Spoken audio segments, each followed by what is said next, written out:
an unusual book, Capability Britain for a Country That Works, because it has a very pleasing historical sweep to it from a particular point of view, and then it goes into some practical things that can be done for the United Kingdom. So I'm going to bring in Will at the moment. I'm just going to bring him in right now. Hello, Will. Hello, Alistair. Great to see you. You're coming across loud and clear. That's fantastic. Good. Well, we're giving your book here a good plug.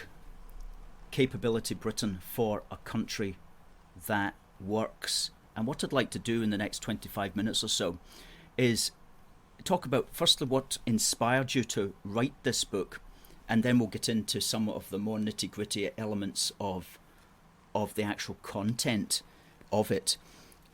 So you have previously written this book, Brexit, The Road to Freedom. Can you tell us, firstly, what's the difference between the two? The Brexit book was written very much during the campaign across Britain, preparatory to the 2016 referendum. And as you pointed out so accurately, in 2014, the good people of Scotland voted to stay in Britain, and therefore in 2016 we, as a single nation in a single united referendum, voted, and then we chose as a united nation to leave the European Union, and that majority decision is what counts, because, as I say, the 2014 referendum was vital in order to enable us to have a single, not a federal referendum. We didn't have 4 different referendums organised by 4 different entities. We had a single united referendum in 2016. And the Brexit book was very much a matter of drawing on the experiences of campaigners during that 2016 referendum campaign. The more recent book is looking forward to what we can do now as a united, independent country. We've taken our decisions, we've had the referendums, we should now move on. We should put those behind us. We made our majority decisions in each case, and we should now move forward to creating for our people, for all of us, and all of us should take a hand in this, I think, to create a united, prosperous, successful, and independent country. And hopefully in both books, some ideas about what we can do to assure a better future, because that's what we all want, English, Welsh, Scottish, whatever religion, whatever class background, whatever occupation, we all have a common interest in the welfare and the future well-being of our beloved country. Absolutely, I love that. Prosperous, united, and successful country. That's what we need to be looking at. And well done for bringing your thoughts together in all of this. And quite a bit of this is, maybe, I don't know how much, maybe half of it or thereabouts, it has got a historical view. How do you see the historical view, which is global, I might add, is a sort of global historical view? How do you see that coming together? Why did you include it in the book? Do you see it as an important philosophical thing to grasp before you get into more nitty-gritty policies? Yes, I think it's very important that we know and appreciate the history of our country. It's a unique entity. Every country is unique, but Britain has such a remarkable history, such a wonderful history, such a innovative and pioneering history in so many ways. The early development of democracy, the Magna Carta, the development of a single unified state with a single monarchy, an incredible set of achievements. The Industrial Revolution, the great Enlightenment we had. People talk about the European Enlightenment as if we never had one. And they talk about the Scottish Enlightenment. Of course, Scotland had a wonderful Enlightenment. It wasn't alone at the time. There was quite a lot going on in other parts of Britain at the time. So, you had the Staffordshire Potters, Josiah Wedgwood. He was part of that great industrial revolution, which went hand in hand with the great Enlightenment and the scientific developments of that period. So when we look at the history of our country, we see how vital it has always been that we've had a single united industrial structure, we've had a single united political structure, and that has enabled us to be remarkably successful and, as I say, pioneering and innovative. The number of Nobel Prize winners, the number of patents our people have created, the pioneering success of the great industrial revolution, the worldwide influence our institutions have had, our remarkable record of cultural, literary, artistic achievement. I mean, it's all wonderful, and we should celebrate all these great achievements of our people. Absolutely. Yeah. Fantastic. I like just the way that you've done that, and we might even take a wee clip of that and put that up in time. Just emphasising all the good points and the remarkable stuff that, especially during its day and age as well, was doubly remarkable in many ways, because not all of even Europe was doing the sort of things that we were able to be doing. And of course, here in Scotland, things really started to get on the move as well after 1707, after the actual parliamentary union. That's when the so-called Scottish Enlightenment came about, and it's when the Industrial Revolution throughout the United Kingdom really started to move. And that was because the political circumstances were such that you could have Scotsmen like James Watt joining up with Matthew Bolton from Birmingham, and the economy was a joint economy, and so they were able to get their steam engines and their things like that manufactured, which then helped to create modernity as we understand it today. Yes. And yes, so indeed. So I really like that that historical view of things, the grand narrative, as they say. I like that on that sort of thing. So definitely, if people check out Capability Britain, then they will definitely get a story that they won't have heard necessarily before, all brought together in one. As it says on the back here, this book looks at the long rise of democracy in Britain, including the American struggles for independence and against secession and slavery, then at the 20th century's revolutions and counter-revolutions. It urges us to revitalise our industries and develop our energy supplies, to invigorate our public services, to support our industries, farms and fishermen. Well, hooray to that, absolutely. Other chapters examine the treasured contributions of Scotland and Wales to our union and stress the importance of the Scottish people's emphatic vote in the 2014 referendum to stay in Britain. It also examines the 2016 EU referendum and shows that Leave voters voted for the principle that decisions about Britain should be taken here. The final chapters look ahead to what we can achieve now that we have left the EU. We can make our own decisions and plan for an independent future. We the people have to rebuild Britain. We the people have to assert control. I like that emphasis on the people as well, because too often we're thinking about the politicians, and you can look at the politicians and you can think, oh my goodness me, there's no hope. But if you always remember, at the end of the day, it's the people who themselves can mobilise and make positive change happen. But you spoke there about revitalising and developing our energy supplies. What are your thoughts at the moment of the whole COP26 move to what might be called green energy? Do you have any? Does your book deal with that at all? Yes, I think we all appreciate the need for developing the energy resources which we're so fortunate to have in this country. And in our offshore areas. We just got the Cambo oil field, and that can be a real asset to us.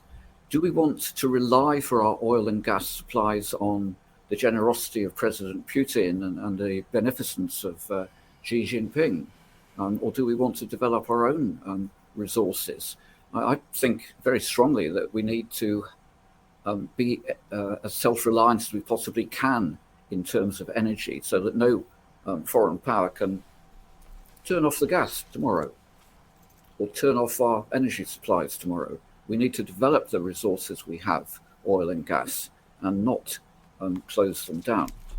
Even if you think there should be a much more green economy in the future, we're not on the verge of it now. We need to cope with the transition period. It's all very well saying to people, oh, in 10 years' time, we'll have a wonderful green economy powered entirely by wind and solar. But how do we get to that period?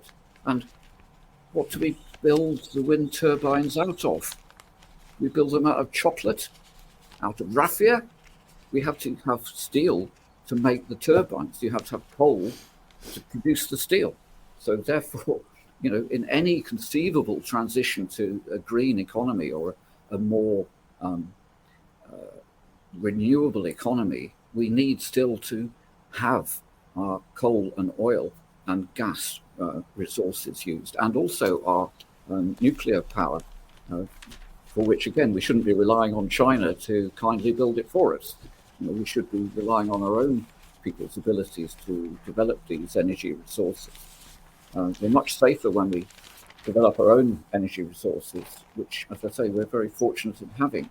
Energy prices in the West now are 4 or 5 times energy prices in China and India, because governments in the West have too quickly moved to close down our cheap and reliable gas-fired power stations and tried to replace them with far more expensive and far more unreliable wind and solar power, all in a mistaken belief that this will somehow save the planet. Yeah. Well, we need to ensure that our people have warm houses, that our industries have regular, reliable, secure sources of energy in order to keep them going. And industries are vital to the future. And that's one of the emphases I tried to make in the book, is that we have a wonderful history of industry and industrial revolution, industrial creativity. But we can use this to build a much more prosperous and more fair and more secure future for our people. Yes. Oh, just wise words, Will. And it's just a catastrophe that you're not the energy minister, because as it happens, in yesterday's paper, this is the Glasgow Herald here, and that's a kind of tragic picture, really. It's of a stack. The iconic 600-foot chimney at Longannet, Scotland's last remaining coal-fired power station. Well, it closed in 2016, and they've been demolishing it ever since, but they left the chimney up. And then it was Nicola Sturgeon who actually pressed the button to demolish it. And she made it look like this was a great, noble thing that she had done. And she said something that made my kind of stomach a bit kind of sick, actually, about how this was basically a milestone. How she's not quoted there. It was on her Twitter. I'll just pull it up. But it made me sick to my stomach, actually, when she said it. And just scrolling down here to find it, but she thought, look at me, aren't I brilliant? I'm ending Scotland's reliance on coal, and we're not going to touch coal again, without realising that, goodness me, Scotland's built on coal. I mean, everything that we have, all our houses and all the industry and so on, as you just said, depend upon coal. How are you going to make steel if you don't have coal? What she's basically saying is, we'll just import it from China. We'll let them do all the coal stuff in the future. Yes, it'll be dirtier coal. It'll be produced in less decent conditions environmentally and for the unfortunate miners. And also, then it'll incur huge emission costs, because it has to be transported all the way from China to Britain. It doesn't make sense environmentally, never mind in terms of the industrial capacity of our country. It's extraordinary. This is the person who's actually running the country, and this is the tweet. She goes, quote, "The demolition of the Longannet chimney today marks the definitive end of coal power. then she puts up a wee saltire flag. A transition that the rest of the world needs to accelerate for the sake of the planet. And as I said earlier, okay, for the sake of the planet, you could, what a nebulous phrase, for the sake of the planet. I mean, you could do anything. Margaret Thatcher missed a trick, as I actually said on Twitter yesterday. She should have said, I'm closing all these coal stations, but it's for the sake of the planet. It's for the sake of the planet. And everybody gone, oh, okay, for the sake of the planet. That's okay then. That's okay. And then we get the chief executive of what's called Scottish Power, but it should actually be Scottish Weakness, or Scottish Chilled Homes or something like that, said blah blah blah. We're proud to show the world that Scotland has already made coal history. Okay, so that's somebody who's the head of Scottish Power, chief executive. I'm not even going to look at what he's on paid per year, but it will be no doubt more than the gross national product of a small country. Yes. Who's actually welcoming the end of one of the best ways of generating power that's known to man, and especially one of the best ways of keeping houses warm and keeping the lights on. That Long Gannet power station, when it was going, it provided enough electricity for 2 million homes. Okay, then basically the entire Central Belt powered by one station. As I said earlier, imagine how many wind turbines you would need to power the entire energy needs of the Central Belt. Scotland's not even big enough for it. Yeah.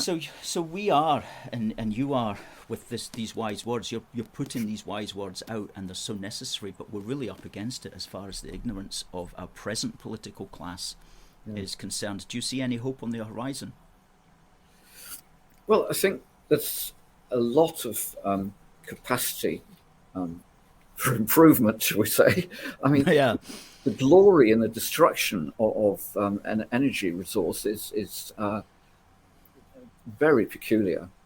But it could be noted also that Thatcher was one of the first people to leap onto the green bandwagon very early on. So, she did miss a trick. She could have just said, yes, we should prefer dole, not coal, for the sake of the planet. But what is the planet if not the people? I mean, what counts? We don't want to have a dead planet circling a dying sun. We want to have a thriving planet with people on it who are actually improving lives for each other, and that's what we would have. But if you have zero energy, you get zero industry and also zero warm homes. And therefore you get very large numbers of old people in particular dying. That's what the prospect is going to be, I think. I mean, the SNP used to have a good slogan. It was a very clever and appealing slogan. It's Scotland's oil. Now, what are they saying? They're saying it's nobody's oil. Never, ever is there to be oil again for anybody. Yeah. Obviously not coal either. And gas, well, who needs gas, And of course, they're closed down the prospect of any nuclear power stations as well. So they're going to be relying imminently entirely on wind and solar, which, as everybody knows, is intermittent, unreliable, also rather expensive. And as I said, the whole planning for wind turbines is incoherent because you need to have steel to make the turbines, coal to make the steel. But one, that's such a good point that never gets properly. I mean, most people, of course, not being cynical really, but many people go through life, they don't know how a wind turbine's built, and they go, oh yeah, you make it out of metal. But then that's where it ends. They don't go, how do you make that metal? Where does that come from? It needs heat. Oh, how does the heat generated? Oh, by wind turbines. Oh, but we haven't built the wind turbine yet. Oh, right, so it's going to have to come from coal. It's just, so many people don't see it. And you mentioned, what would we have? A dying planet circulating the sun. There are some people from a kind of green tendency who do, I believe, they're a bit anthropomorphic. Is that the word? They don't actually like humans. They see humans as a problem for the planet, and they'd probably be quite happy if there was no humans left except them. It's okay for them to still be left, but the rest of us, we're just going to have to take our chances. And there are people, and I'm going to say it, they're making the rules in Scotland right now who do take a kind of anthropomorphic line on it. There's also another strange thing that I may as well say as well, that's not properly brought out, but which is a psychological thing. And it was only brought really home to me at the weekend when I read an extraordinarily bizarre article in the Sunday National by this guy Christopher Silver, who's talking about various ways that the SNP and the Yes people can win. And what's it say? Yes side can find purpose and draw upon a history of female occupation of factories, which is an interesting argument from the point of view of a sort of working class history. But he goes on and he implies that there are people in academia, and it's a kind of feminist ideology, I think, who see heavy industry, such as coal, steel, shipbuilding, as male-dominated, and who basically don't like that. I mean, he's actually criticising Jimmy Reid here for his memorial slogan, "We don't only build ships on the Clyde, we build men." And it's clear that this author doesn't like the fact that that heavy industry is put within that kind of genderized context. And so it wouldn't surprise me if people like Nicola Sturgeon are like, let's get rid of coal, let's get rid of steel, let's get rid of shipbuilding, because that's all the stuff that the men do. She's barmy enough to actually there's obviously barmy enough to follow that kind of feminist ideology. And he claims that it wasn't radical, that Jimmy Reid wasn't radical because women weren't involved, that sort of thing, which is just kind of ridiculous, because of course women were involved, although they weren't making the ships at the time. So all of that says there's nothing more ridiculous than the ideas that academics will come up with and make a living out of. But I tried to get to the bottom of why is Nicola Sturgeon and her crew so opposed to the heavy industry that a few years ago people like Alex Salmond and others would have supported. Because from a national sense, which you've articulated very well, it doesn't make any sense whatsoever. So is there something else psychological going on? I mean, for her to actually come out and say that she's against the Cambo oil field when, as you say, it's Scotland's oil, that makes no real coherent sense to me, because from a position of just getting votes, it's a vote winner. She could stand up there and go, it's Scotland's oil, you're not getting the Cambo oil field. But now she's given up on it, and it wouldn't surprise me, and I would advocate that the British government just go in and take it anyway and leave her on the sidelines. But will the British government do it? Who knows? Who knows? That's not something you can rely on at the moment, I'm afraid. No, it's Well, talking about that, I mean, how do you see Brexit going? Do you have any fears for it under the present political dispensation? I mean, you fought for Brexit all your life. You must look around at the moment and be concerned. I think a lot of us thought when we voted in 2016 and when we woke up the next morning and found out what the result was, that we would be out fairly soon. But we know quite well that the Theresa May government was headed by Remainers, people who were totally enthusiastic about the EU, and they didn't want to carry out the actual majority decision. So they messed up around for 3 years, confused things, made life very difficult, and didn't take advantage of any of the opportunities that were opening up. So they really, really messed it up. Then now we've had the terrible misfortune of this drastic and horrible COVID pandemic, which has quite rightly in many ways absorbed people's attention and the government's attention. So they've taken their eye off the ball about Brexit. But it is worrying that they didn't seize the advantages, because it was never just about altering the constitution, but it was also about giving us the opportunity to make progress. And we know that the kind of constitutional tinkering that the SNP love, the evolution or more plans of federalism and all the rest of it, do nothing except bring strife and division. What we do need to have is genuine projects of infrastructure, of a genuinely national British health service, of a British rail, of national energy plans, of a British central bank, a Bank of Britain, we should call it, not just the Bank of England. It's always been a British bank for Britain, but it's always had the historical baggage of having the wrong name. So that's confused people. But we do need to move forward on the big projects which will actually unite people and working together, actually physically working to produce things. It may be male dominated in terms of, the actual personnel doing some of the really arduous work, but they're supported by, the rest of the people of the country when they're doing something useful. That's these heavy industries. They have a whole raft of other industries that come from that research, scientific research, service industries, legal and admin industries. Everything. If you have a big infrastructure project, then everybody benefits at all levels of society because and money filters in and filters down. Exactly. Yep, they have these huge knock-on effects which bring benefit to everybody. If the chap's got a job, well then, everybody he's in contact with benefits because of that job. He's bringing money into wherever he is, into his home, into his community, and so forth. He can then spend money on other goods and other services, which will help to create, welfare for people as a whole.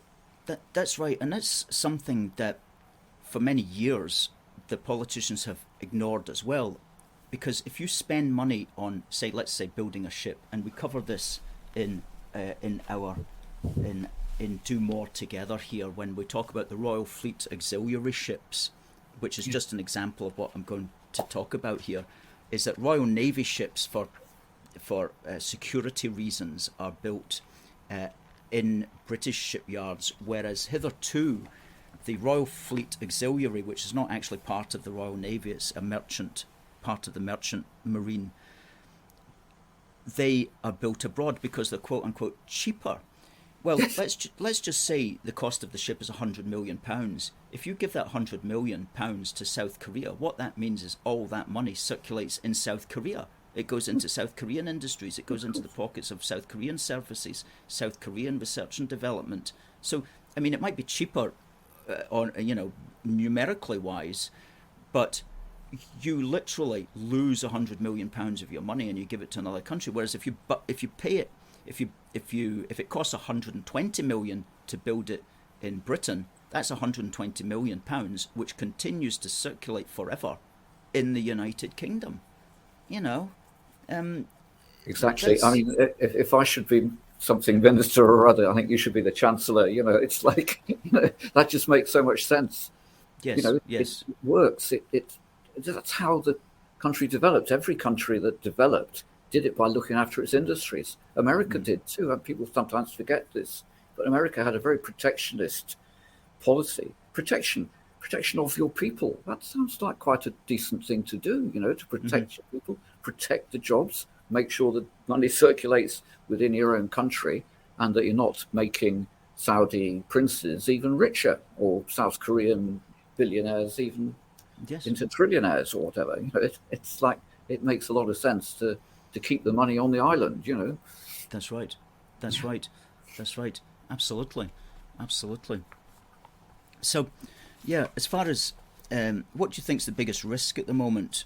Do you see a risk to Brexit? Do you ever think Brexit could, in a terrible situation, be reversed in some way? I don't rule it out. I think it's a threat.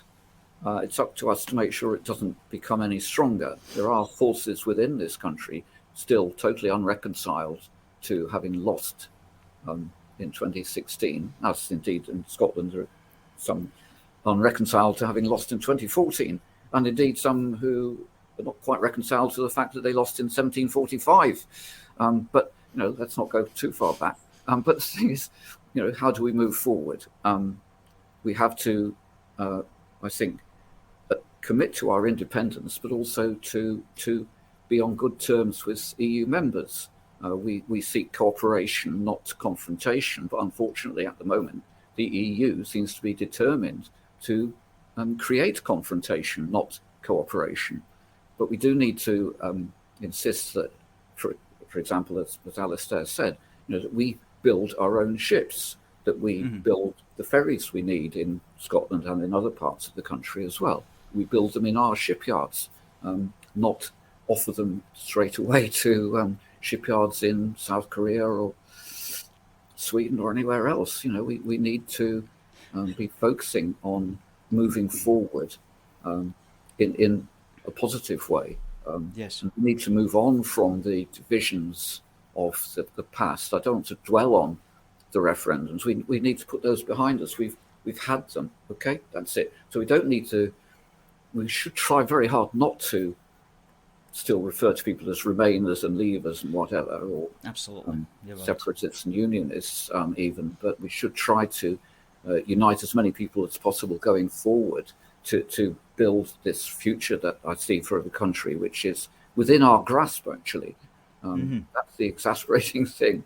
But as I say, the COVID horror has distracted us for so long. But one of the great achievements of the whole country was to develop very swiftly the industry with the capacity to create all these vaccines and then to roll out a very successful vaccine program. By comparison, I'm afraid the EU didn't cover itself in glory on this front at all. But we can and should do far more, I think, now to export these vaccines to people across the world. When this is possible, it should be done. We should really make an effort to do that, to show that we are taking up our responsibilities in a generous and humane and friendly manner to the peoples of other countries. We don't seek to be isolated and a poor little offshore island. We've always had a worldwide influence for good, and we should continue to move along that path, I think. That's global Britain. We've always been a global nation, and we're now getting back to what's been our destiny all along. We're trading with 197 countries worldwide, rather than just 27 in the EU. That makes far more. And we still trade with the 27 in the EU, but we're free to trade with absolutely everybody. No, that's some good points that you've made there, and in many ways the present COVID situation it's almost like being an excuse for those politicians who don't want to engage with Brexit. Let's just talk about this instead of doing the more controversial stuff as far as British independence is concerned. But they're still out there. And here in Scotland, of course, we've got a Scottish National Party which is committed at every moment and turn. It says that we've got to get back into the EU, because apparently we've got more in common with the EU than we do with our neighbours, 40 miles down the road, which is just completely ridiculous. Just to end on some statistics regarding that, in 2019, for which the last figures are available, of Scotland's entire export trade leaving the Scottish boundary line, basically 60% went to the rest of the United Kingdom, approximately 19% to the EU, and 21% to the rest of the world. So if, God forbid, if Scotland were ever to be independent, and if somehow they managed to get us back into the EU, which I really doubt that they would, because I don't think people would be up for that nonsense. But imagine if they did, and then we're tied into the single market, which means that that's 60% of our trade, which flows seamlessly to England, Wales and Northern Ireland at the moment. Well, relatively seamlessly. There's problems, of course, with the Northern Irish boundary line, but that would be heavily compromised.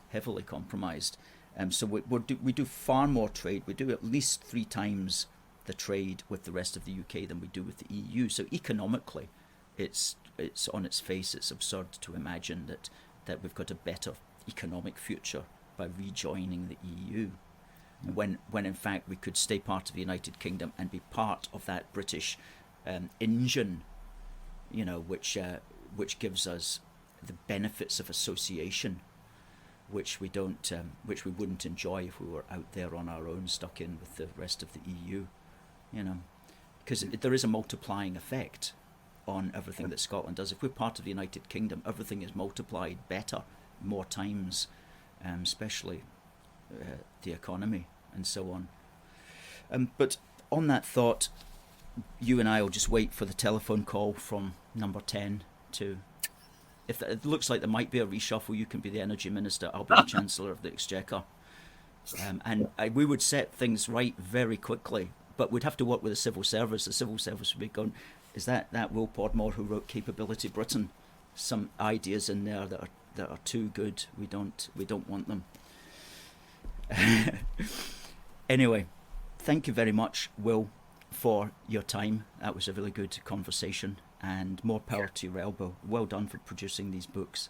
Thank you very much. Can I just finish by praising magnificent work that you and your members and the supporters of A Force for Good do? We really appreciate this. You've been quoting from various Scottish publications. This is the publication that people should be reading. It's absolutely magnificent. Absolutely. Thank you. Magnificent. So thank you all so much, all of you who've helped and supported the great cause of the unity and independence of our wonderful country. Beautifully put, and thank you, Will. Thank you. I'll say goodbye now, and have a lovely weekend. Thank you very much. See you again. It's been a pleasure, as always.